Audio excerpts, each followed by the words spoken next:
right, the 29th of October. We are coming to the end of the month, and we also have the bulletin, the news tonight. Thank you so much for making time for the program tonight here on Lookuptv. This is Lookup Weekend. We have so much lined up for you, from matters of drought all the way to politics and also sports. That and much more on the program tonight. But first, these are the highlights tonight.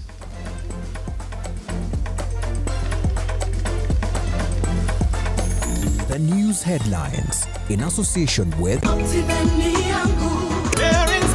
possibility.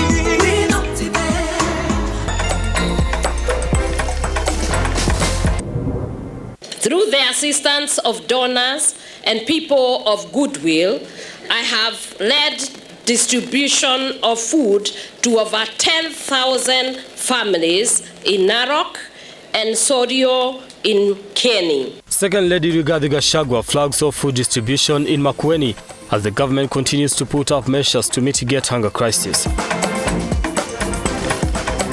Kila siku nachota ng'ombe na kuua watoto na kuua wamama, hatuendi kwa kuni, hatuendi kwa miti, hatuendi kuchungwa, inapepeta. Alarm in Kainuk to Kana South after Pokot bandits attack and fatally injure 2 students. This seat of the Senate will be ably be presented and be tackled and be delivered to the Senate by yours truly, David Wakoli Wafula. It's all systems go in Bungoma as parties field candidates for the Senate seat after Wetangula's exit. Yippee! Kamata floating at 349K. Oh yes, for only 349,000 Kenyan shillings, you become a plot owner at the Great Oasis Gardens, Nanyuki. The Great Oasis Gardens, Nanyuki is located along the Nanyuki-Rumuruti Road, only 11 minutes from the Cedar Mall and right opposite Mount Kenya Wildlife Estate. This is the best place to establish the getaway home that you have always dreamt about. For every 349,000 that you deposit or pay as installment towards any of Optivent's plot of land, you get 10K cash back instantly. Jaza basi twende Nanyuki. Bigger is indeed better.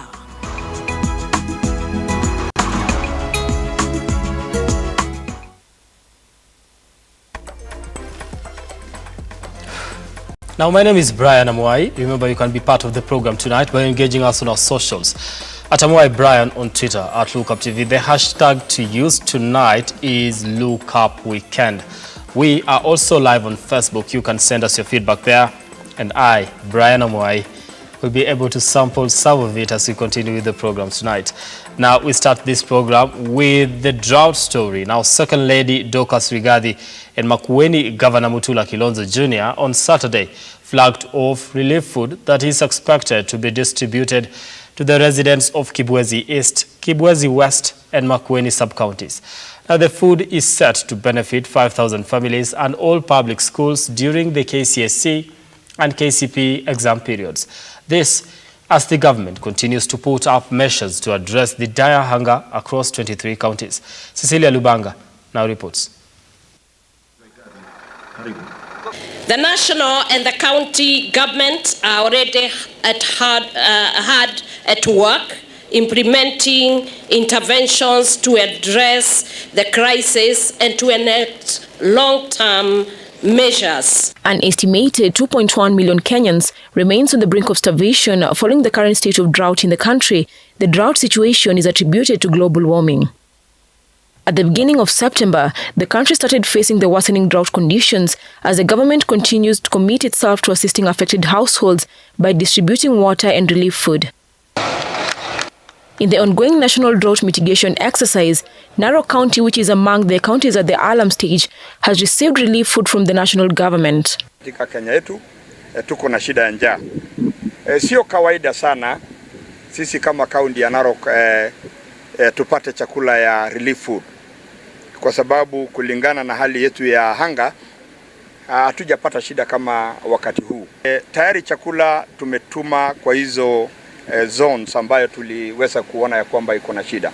The county has received 3,200 bags of 50 kilograms of rice and 1,280 bags of beans. The Anglican Church of Kenya has joined the bandwagon in the promotion and sensitization of drought mitigation measures. In a movement dubbed the Green Anglican Movement, spearheaded by Archbishop Ole Sapit, the church leaders are advocating for the restoration of the green environment through planting drought-resistant crops such as avocados. Tupande miti kwa wingi ili tuweze kuboresha mazingara ya taifa la Kenya na kuongeza ile tunaita green cover, tuvutie mvua na iweze kuendelea kusafisha mazingara yetu. This comes amidst concerns over the government's decision to lift the ban on GMO crops to counter the hunger crisis. Kanisa ina advocate ya kwamba tujaribu tuwe natural as much as possible.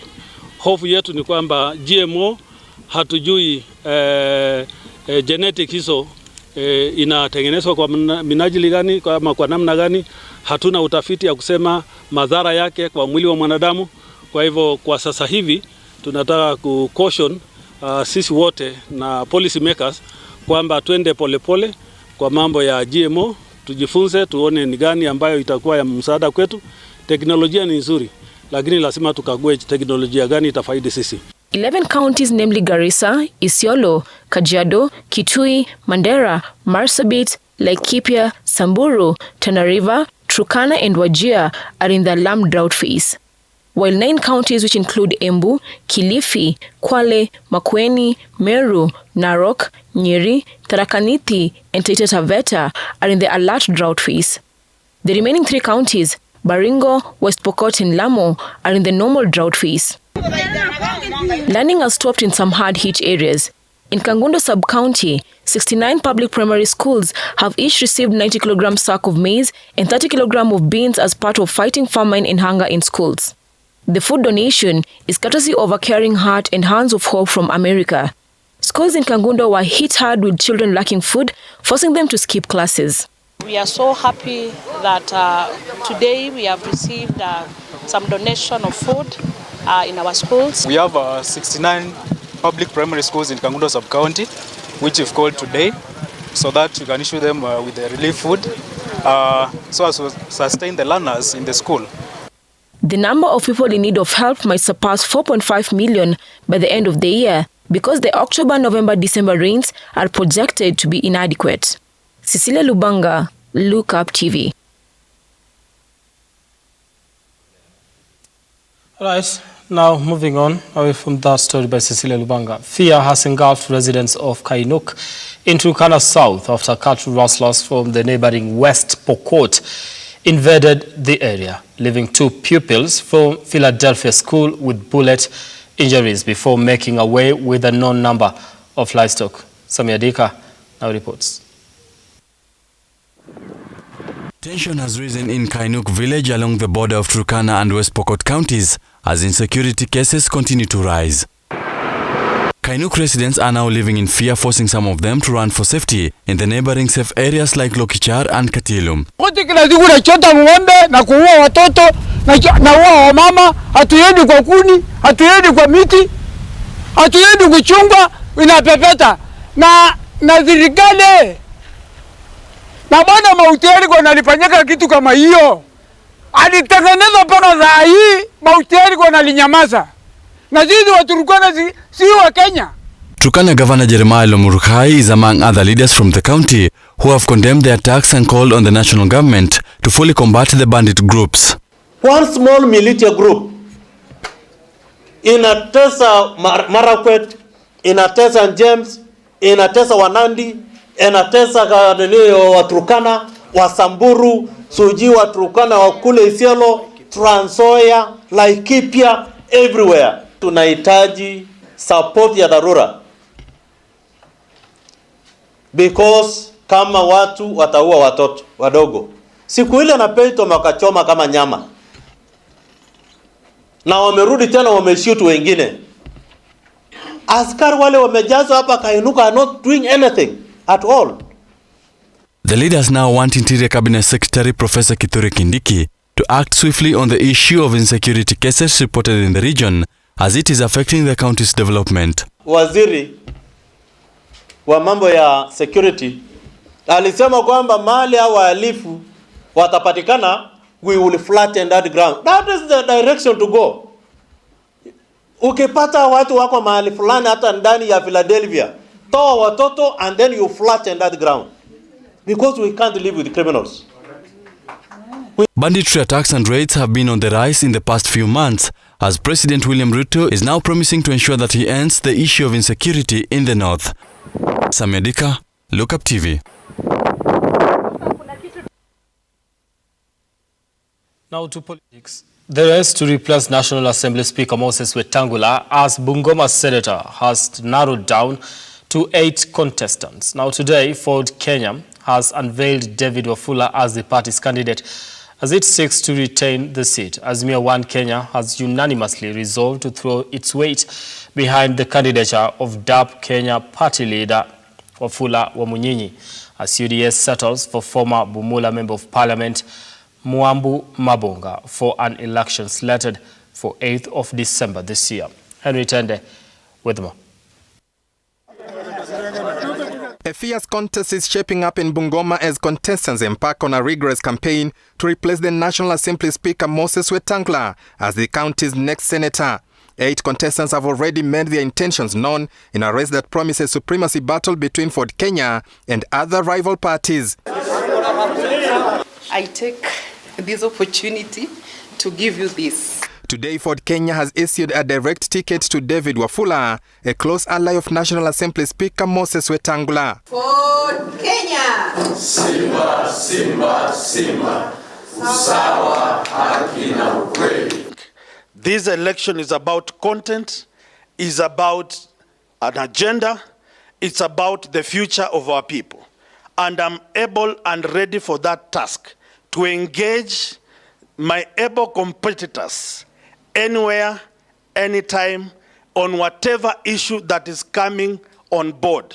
Wafula expressing confidence that Ford Kenya will retain the seat. This seat of the Senate will be ably be presented and be tackled and be delivered to the Senate by yours truly, David Wakoli Wafula. In Bungoma, Azimio One Kenya Alliance was also strategizing on how to win the seat.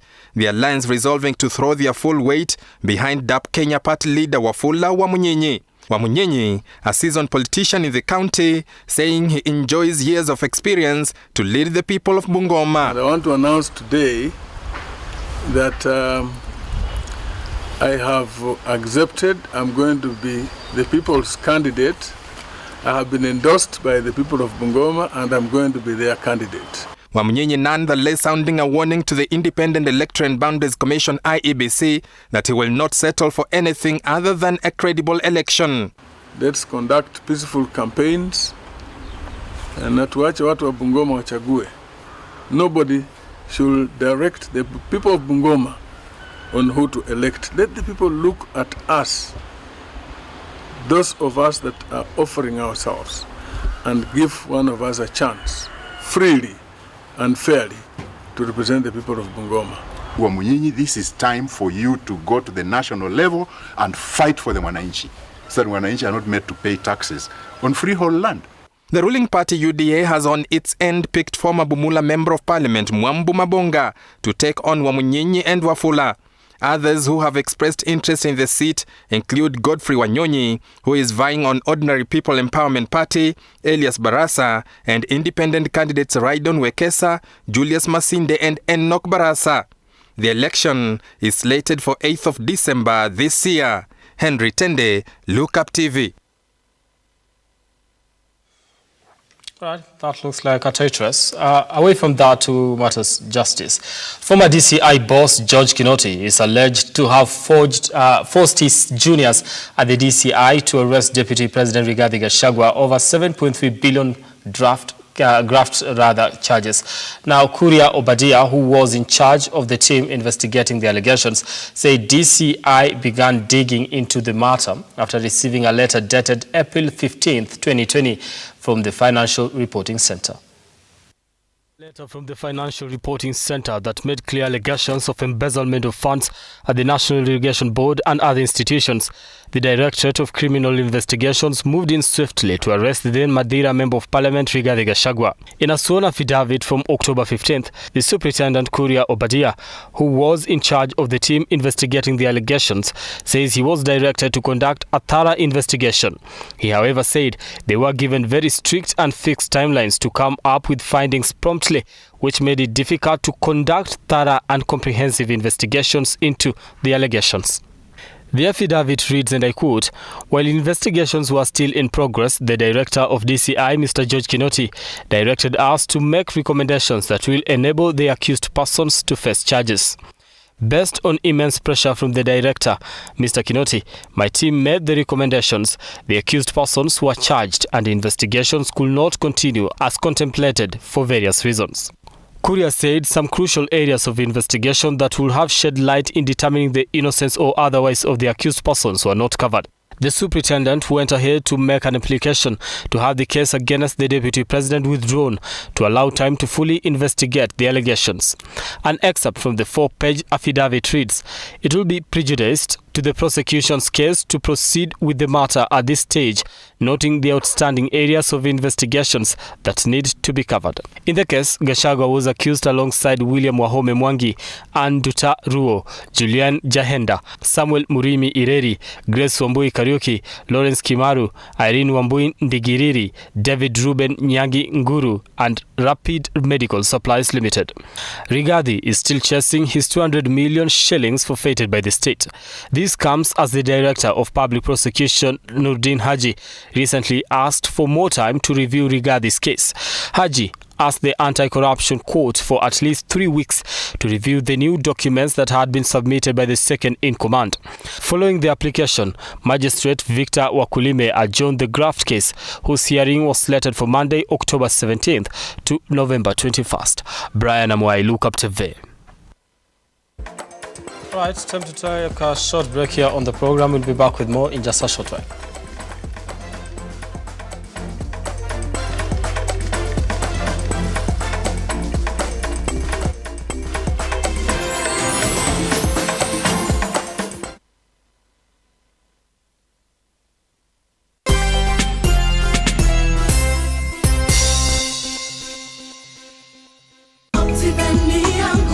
Get a chance to wake up as a tourist as you view Mount Kenya every day by buying a plot of land at Wema Gardens, Naru Moru.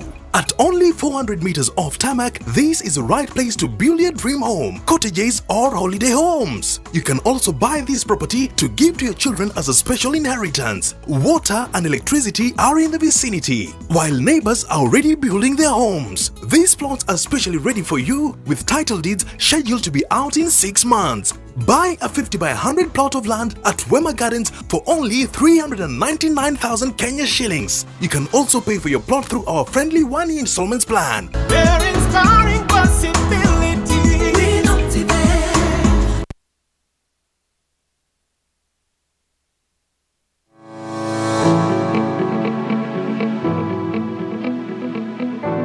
For all your football, F1 and World Cup kits, Carrington Sportswear Hub is your plug for quality, sporty merchandise.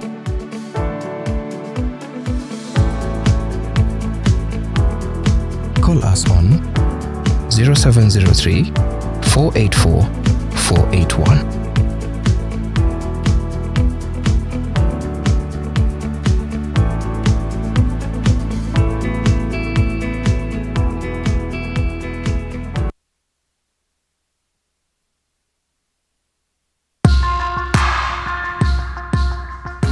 Born a man, the society bestows tough responsibilities upon you. Lazima uwe mtu wa bidii, ukija kuoa lazima uwe ni provider. If you're not able to provide, that's a challenge. It takes a toll on a man. It takes someone who is strong enough to face it. This is Born a Man.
right, now thank you for staying with us here on the program. Moving on, Meru Governor Kawira Mwangaza's move to appoint her husband as Meru Youth Service Patron has come under a lot of scrutiny, leading to a grilling session at the Ethics and Anti-Corruption Commission, where she was accused of, among other things, nepotism.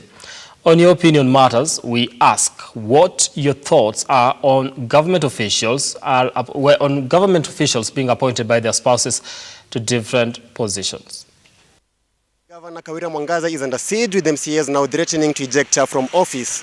So, today in Opinion Matters, we are asking Kenyans whether it is right for elected leaders to appoint their spouses in the government. Let's listen to some of their views. Mimi sikubaliana nayo, hiyo sioni ikiwa fiti. Wafaa wapatie wananchi wengine wera pia. Najua mahasla ni wengi. Hiyo ni kusema ni upendeleo, kwa sababu kuna vijana walichagua viongozi ili wafanyie kazi. Wanasiasa wa Kenya, kitu ya kwanza si watu wa kuaminika. Sababu first of all wanakubembeleza tu, ukishawachagua kishaingia ndani wanabadilisha nia, wanakuwa na mapendekezo yao wenyewe vile wao wanaweza ikue.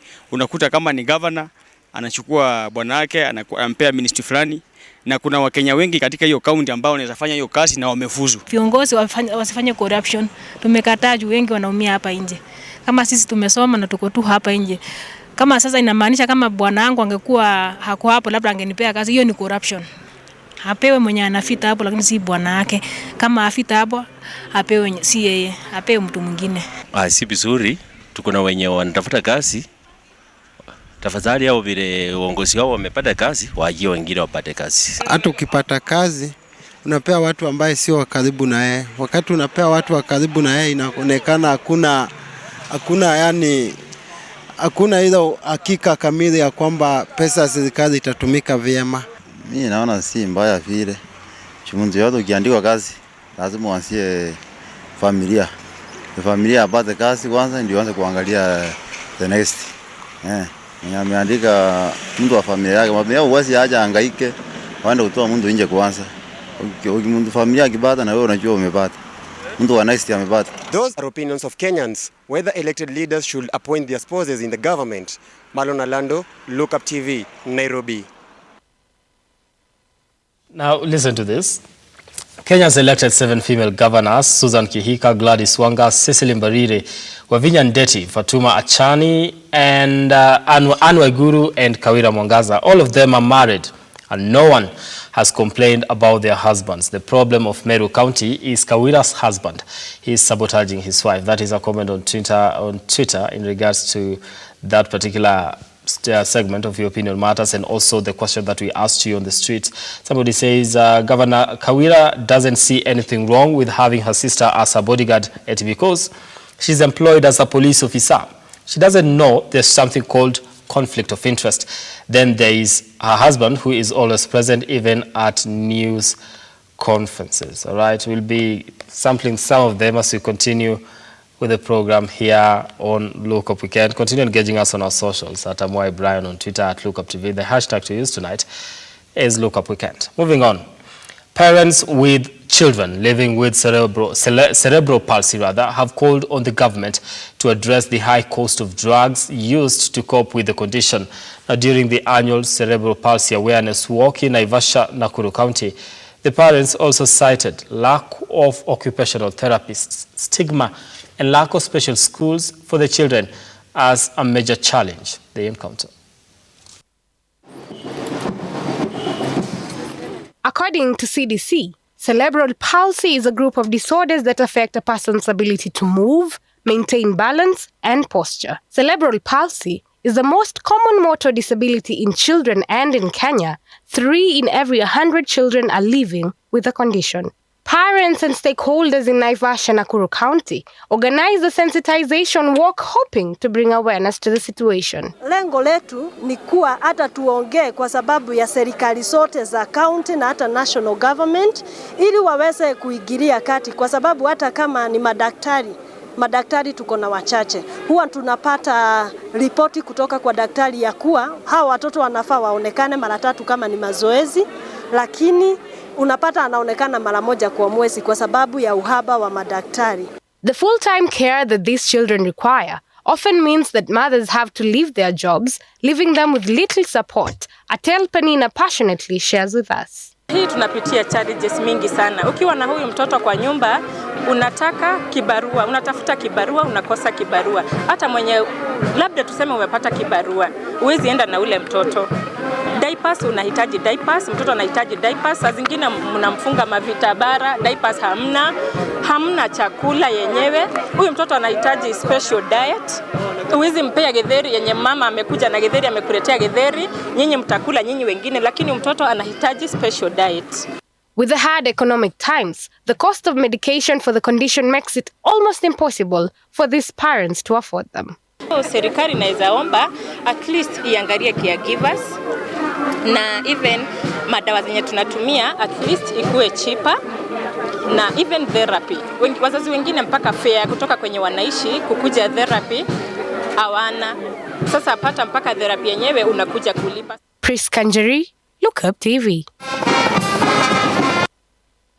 All right, now just an update on Matter Sports. Well, Rwanda beats Uganda 39-37 in the second half of the Youth Finals Under-20 men's handball game that was happening today at Ulinzi Sports Complex here in Nairobi. And that is something that we've been covering all week. I believe you are up to date in regards to that. And it was the international handball games that were happening here in the city of Nairobi and brought to you only on Lookuptv. Well, I have come to the end of the program tonight, but I also want to take some of the feedback and just comments in regards to different stories that we've been covering today. Let me take you through this based on whatever we're asking today in terms of your opinion matters. And we are asking whether it is okay for government officials to be appointing their spouses to head different, ministries or hold different positions in government. Now, if Meru MCS joke with Honorable Kawira Mwangaza, they will go home in 2027 and she will be re-elected. That is Professor on Twitter. Now, Meru governor wants to behave like she is the only female governor with a husband. We have Waiguru, Mbarire, Wanga and Mhenga from Machakos, but we've never seen their husbands follow them everywhere. Okay, we are not going to finish that. And yeah, I believe some of them are not meant for TV. But anyway, behind every successful woman, probably there's a guy, right? So that does it for us here on Look Up Weekend. Let's do this again next time. My name is Brian Amwai. I really did enjoy your company, and I wish you a lovely night and a lovely week ahead.